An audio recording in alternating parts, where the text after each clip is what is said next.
This is CBC Vancouver News.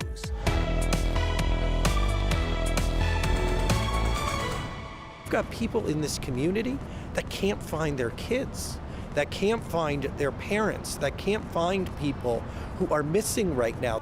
War in the Middle East. British Columbians worry about loved ones caught up in the violence between Israel and Gaza. Plus, we decided to close down on Thanksgiving Monday and just offer a free dinner to the entire community, basically. with inflation sending grocery costs soaring, a restaurant in the Kootenays is putting on a turkey dinner for anyone who wants to join. And Oh my goodness. My dad had no idea what he was up against. competitors from across BC flocked to Langley for a giant pumpkin contest, the winner weighing in at more than 1,000 pounds. Good evening, I'm Tanya Fletcher. We begin tonight in the Middle East. Israel and Gaza are at war after an unprecedented attack this morning.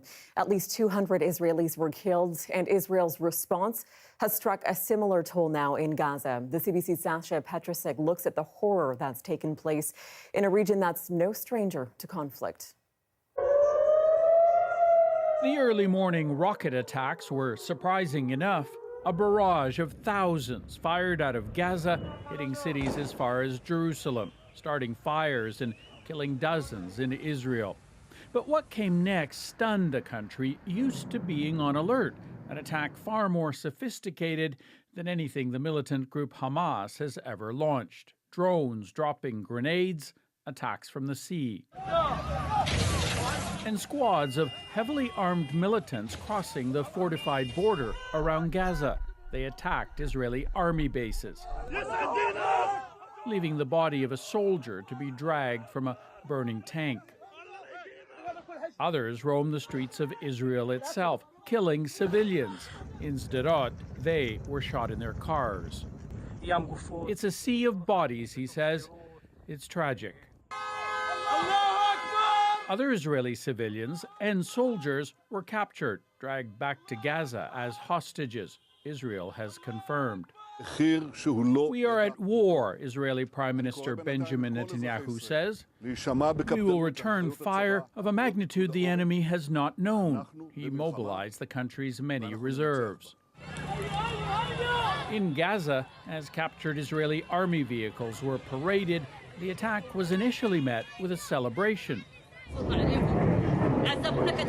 Israelis have tormented us enough, she says. Now it's their turn.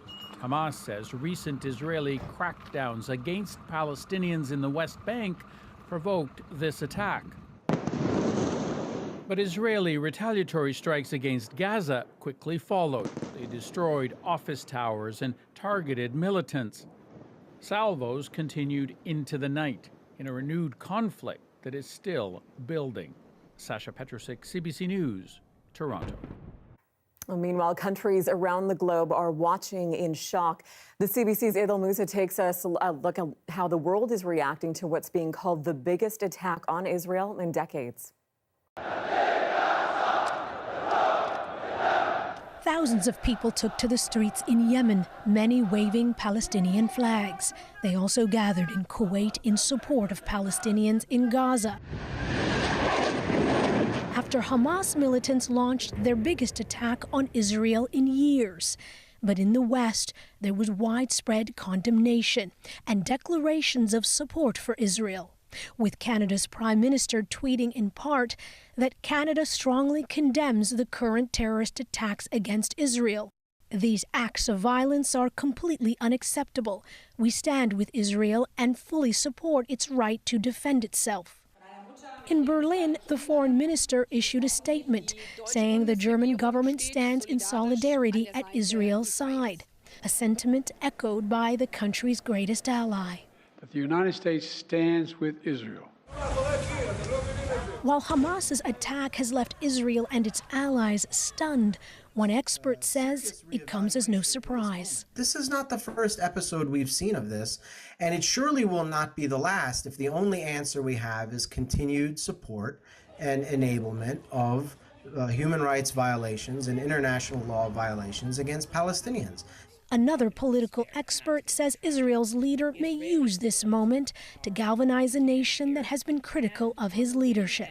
Bibi Netanyahu is going to be able to divert attention for a while from his domestic troubles, from his corruption charges, from the massive protests that have been going on week after week, protesting his plans for judicial overhaul. But Sukharov says the Netanyahu and his far-right government will eventually have to answer for what led to Israel's major intelligence failure. Another expert agrees. But I think this is a mortal blow for this government. It's going to be very difficult for this prime minister to explain to the public how a failure of this order of magnitude has taken place on his watch. In the meantime, Netanyahu says Hamas will pay a price it has never known before. Ilil Musa, CBC News, Toronto. Well, here in BC, there is profound reaction to the unfolding violence. It has sparked condemnation from leaders both around the world, as we've seen, and also in this province. As Janella Hamilton reports, Vancouver police are also stepping up their presence at places of worship as thousands mark Shabbat this weekend. 2:15 was the latest one that just came in, and there were 3 zones of rocket attacks. Ezra Shenkin says his Red Alert app, designed to provide real-time rocket alerts for Israeli citizens, has been going off non-stop since the conflict escalated. I knew at that point that we were dealing with something that was fundamentally different than what we've experienced before in the exchanges of hostilities that have happened between Hamas and Israel. Shenkin says he and many others in Metro Vancouver's Jewish community are concerned for the innocent civilians caught in the crossfire. I feel for everybody that is really being victimized on both sides of this thing. I've got people in this community that can't find their kids, that can't find their parents, that can't find people who are missing right now, that could be kidnapped right now. We are fielding calls as a Jewish community to try to help these folks who are going through a trauma. He says support and counseling is being made available, and a fund has been set up for victims and their families. Rabbi Dan Moskovitz says geopolitical views aside, uniting with one another right now is key. Where we need to be at this time, we're in the midst of a Jewish holiday, is to be in our synagogues, to be in our places of worship, to both pray for peace and for the strength, but also to bring light in the midst of darkness. Local politicians have taken to social media, with Premier David Eby saying he unequivocally condemns the attack from Hamas on the people of Israel. Vancouver Mayor Ken Sim echoing those words, adding, "Our hearts are with all of those who have been impacted." Meanwhile, Vancouver police say there's no specific threat to public safety locally, but as a precaution, there will be a visible presence at places of worship and community centers. Police vehicles now stationed outside synagogues across the city. We felt better when we saw police officers that were there to protect us and to stand by our houses of worship to allow us to pray in peace. It just shouldn't be necessary. He says a community gathering will be held in the days ahead. The Jewish citizens of Vancouver need to know that they don't stand alone. A pro-Palestinian rally is planned for Sunday at Main and Pryor. Janella Hamilton, CBC News, Vancouver. In other news today, big crowds have descended on BC ferries this long weekend. Thanksgiving marks the 3rd busiest travel weekend of the year. Nearly 3,000 round-trip sailings will hit the water between Thursday and Tuesday. That translates to upwards of 380,000 passengers and 175,000 vehicles. BC Ferries recommends people with vehicles arrive at least 45 minutes ahead of their sailing.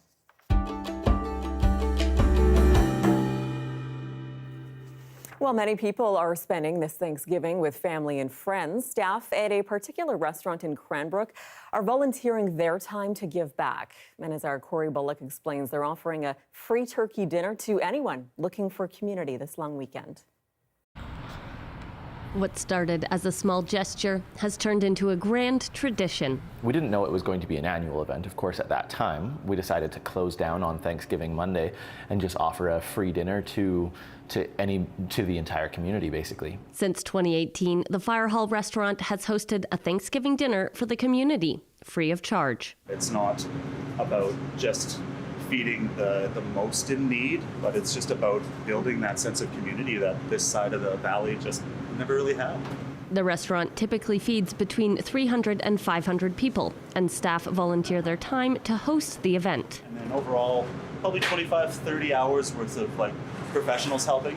Yesterday, everybody prepped all the carrots and got things going, and today we'll be cutting all the potatoes and the turkey. And the restaurant pays out of pocket for all the food and supplies. We've all felt like a huge pinch on inflation this year. That's kind of why I feel a lot of people are going to come and take advantage of the event, because $300 to put on a Thanksgiving dinner for your family of 4 is getting pretty expensive to do. He says the restaurant's overall investment for the event has gone up 12 to 15%, making it more challenging to host.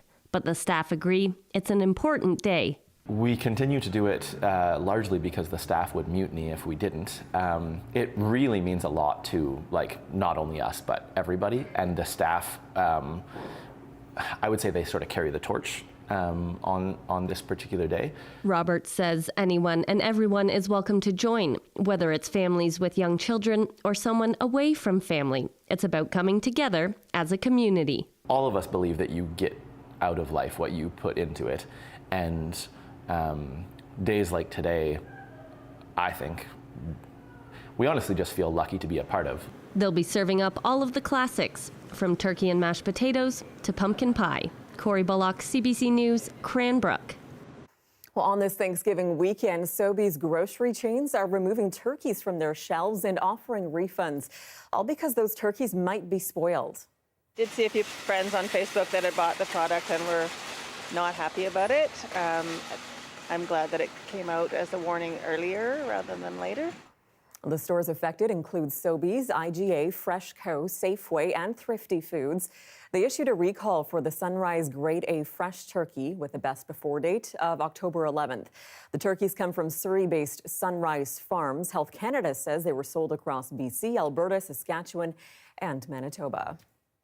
Well, weighing in at a whopping 1,152 pounds, no, not a turkey, it's a pumpkin, and a woman from Vancouver Island has won the biggest pumpkin award at a contest in Metro Vancouver. It was named Walter, and hers was among several gourds competing at an annual event in Langley. Our Yasmin Gandam stopped by. She has this story. Something about pumpkins, they just make people smile. Contestants from across the province descended on Langley with one thing in hand, a giant pumpkin. Trend continues. Hoping for theirs to be the largest. My dad had no idea what he was up against. I bet taking care of a giant pumpkin is as hard as taking care of a kid. Trevor Halliday from Maple Ridge has been growing pumpkins for years, even traveling to contests in the United States.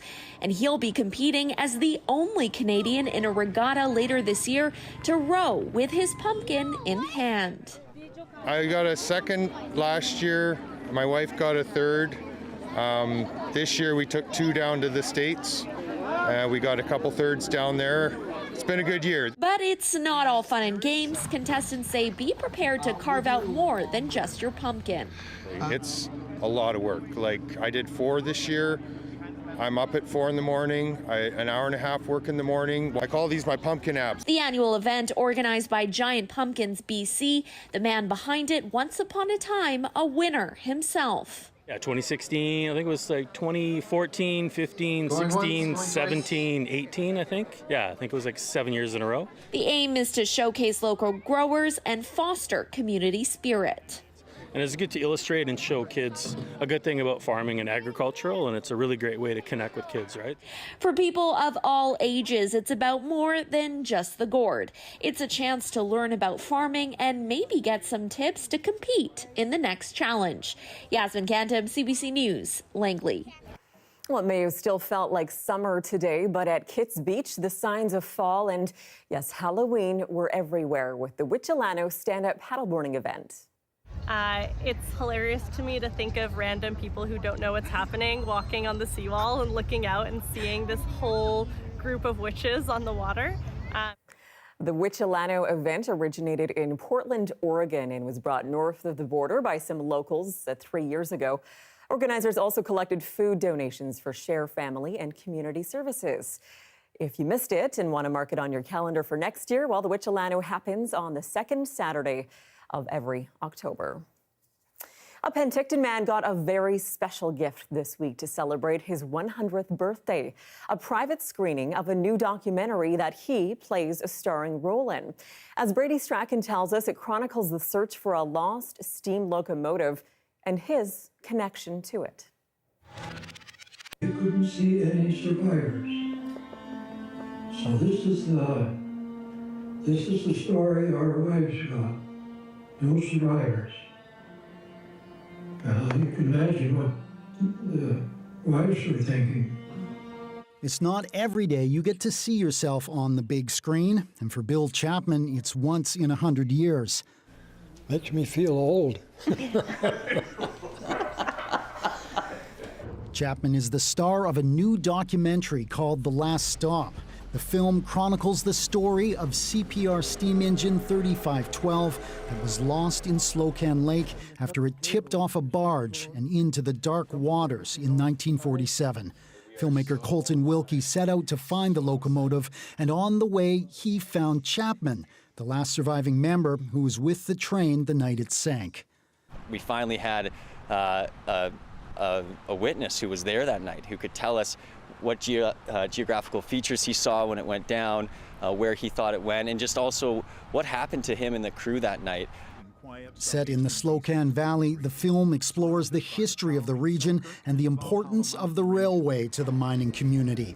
The documentary follows the filmmakers as they search for the lost locomotive, using sophisticated underwater equipment to explore the dark depths of Slocan Lake, hundreds of meters below. We knew that just covering the diving and kind of the technical aspects of that would be interesting, but we also figured that we could count on a bunch of just really interesting points of view on kind of the local folklore. It was near the Cape Horn Bluffs. We're old school, but we love what we're doing. This week, the filmmakers held a private screening of their documentary, an early birthday present for Chapman, who turns 100 on Saturday. It's quite exciting to bring back some of the memories that the picture brings back. It's you forget some of those things. For his family, it's a glimpse into a defining moment in their father's life, one they knew little about.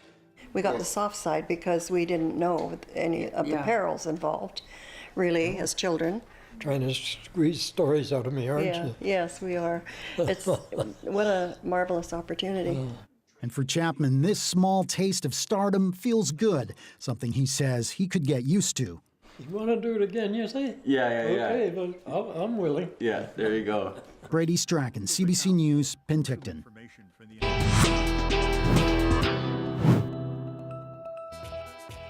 Up next, a pregnancy crisis center on Vancouver Island will not get a tax exemption after all. We'll have more on the controversy after the break. Stay with us.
Welcome back. A Christian-based crisis pregnancy center in the Cowichan Valley was recently denied tax exemption status.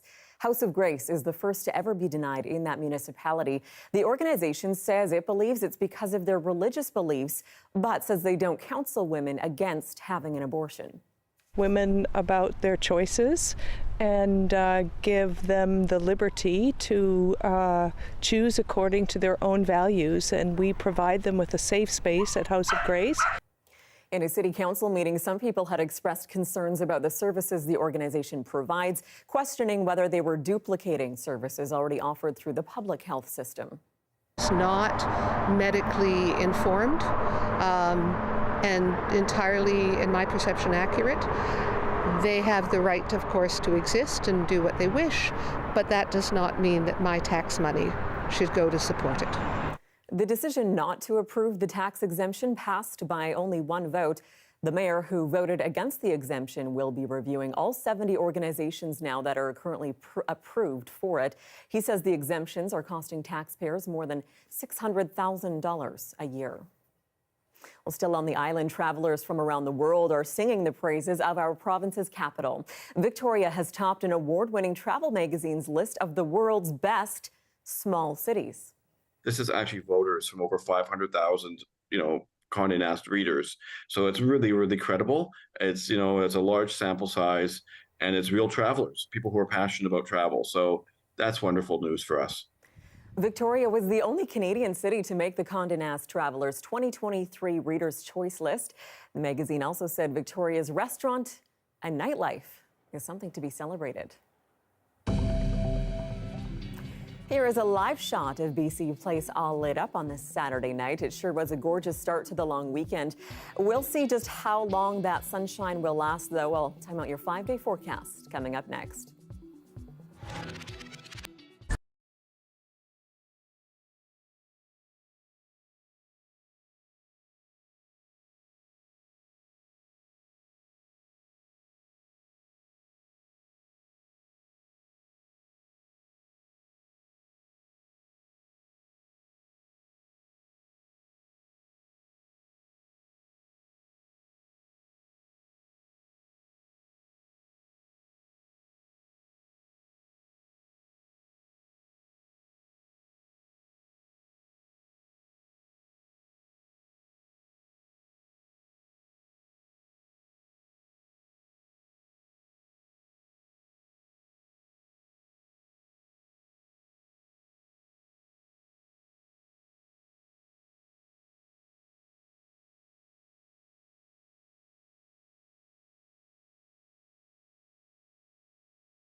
Hi, I'm Amy Bell, and here's what's in your CBC Vancouver inbox.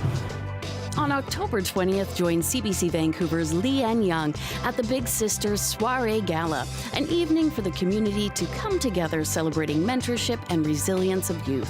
And the Chutzpah Festival returns November 2nd to 23rd with an exciting lineup of performances including dance, music, theater, and more.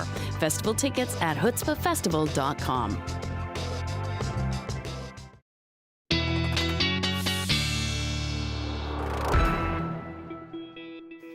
And let's take a look at your 5-day forecast, starting with what's a beautiful weekend so far in the lower mainland. Current temperatures still almost like we're in the Saturday night in August, not in October. And this is right across the province. We've had this high pressure system that's been firmly in place for much of Friday and into today. It'll remain tomorrow for the most part as well. Here's how it looks through the satellite radar. You can see that just the ridge of high pressure just not budging. A little bit of precipitation on the north coast, but otherwise that's giving us those blue skies.